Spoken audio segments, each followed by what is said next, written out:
Here in the Kurzgesagt labs, we test very important ideas to see what happens when you blow things up or play with black holes.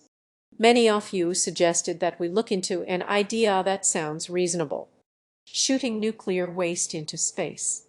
It's one of those concepts that seems like an easy fix for one of the main problems with the nuclear energy. But it turns out this idea is not just bad, but horribly bad, and it gets worse the longer you think about it. Why is that? What is nuclear waste? Nuclear waste is a fuzzy term and comes in categories which vary from country to country. But in general, there are three broad levels. 90 is low-level nuclear waste, tools, gloves, or trash used at a nuclear facility that could be weakly contaminated with some short-lived radioactivity. This stuff is generally safe for normal disposal. 7 is intermediate-level nuclear waste, mostly materials that have been in close proximity to a reactor core long enough to become dangerously radioactive. With proper handling, it's either safely buried or melted down and mixed into glass or concrete and stored deep underground. So 97 of nuclear waste is similar to toxic byproducts from other industries. Not great, not terrible. We can handle it. The remaining 3, where our problems begin.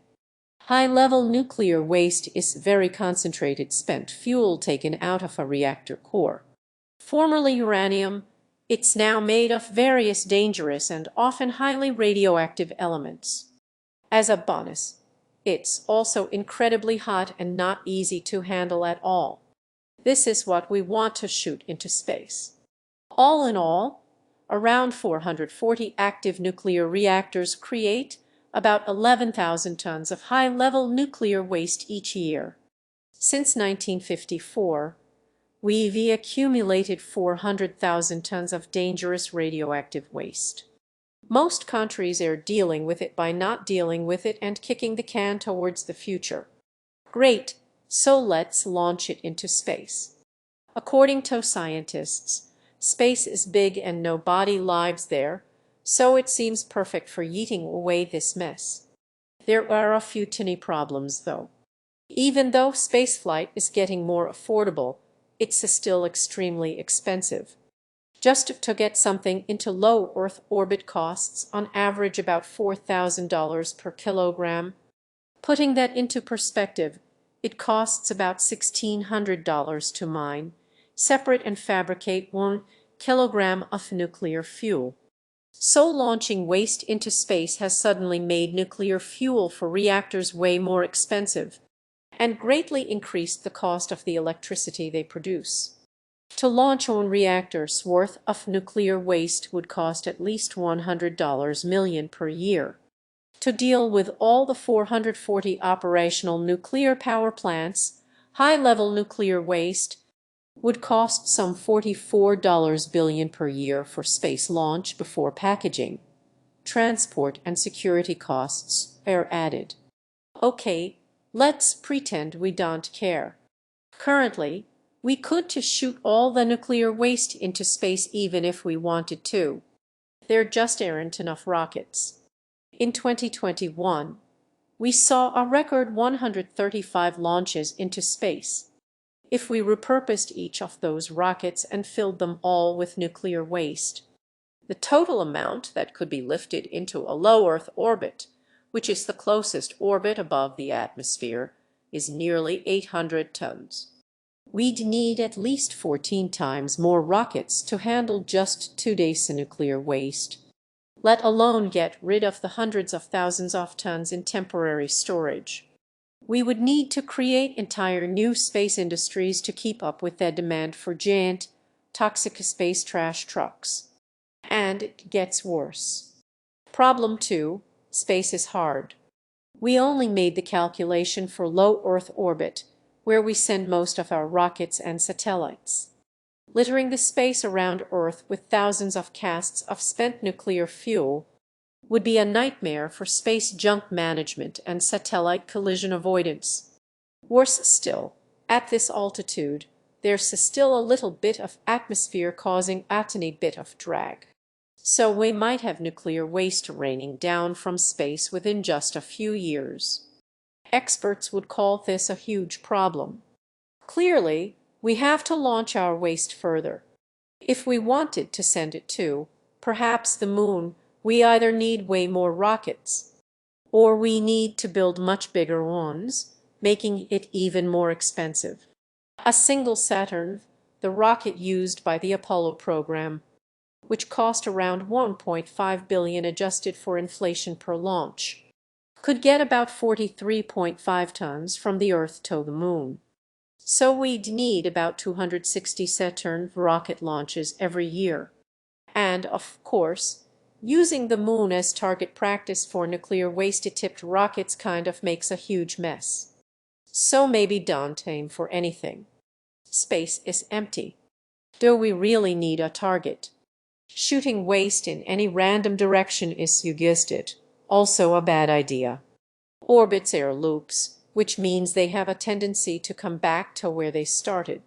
Put enough in the sky in random directions, and you all get one back eventually. So we'd want to launch our nuclear waste deep into space, which means we need even bigger rockets that would be even more expensive. Not that we would be completely safe then.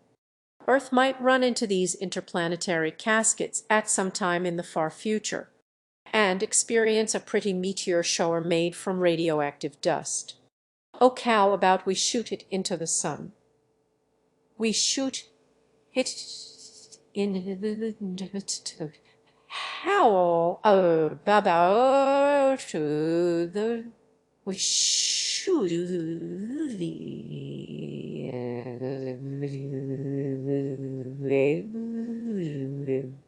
Ironically, the sun is pretty hard to hit.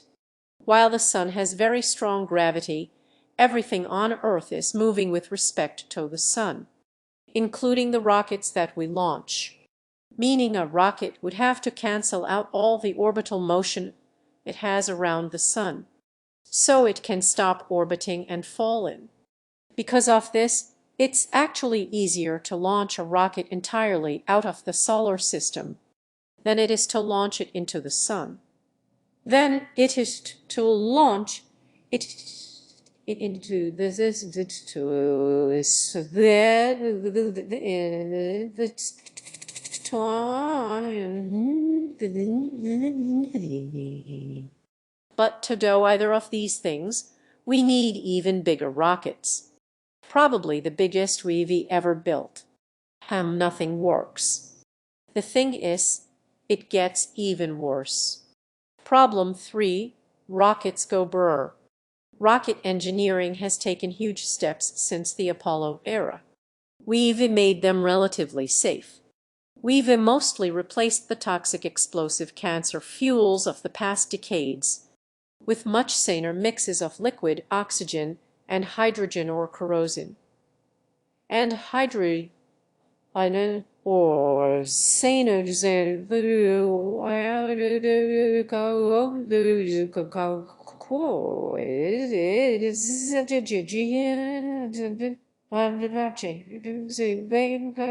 and I will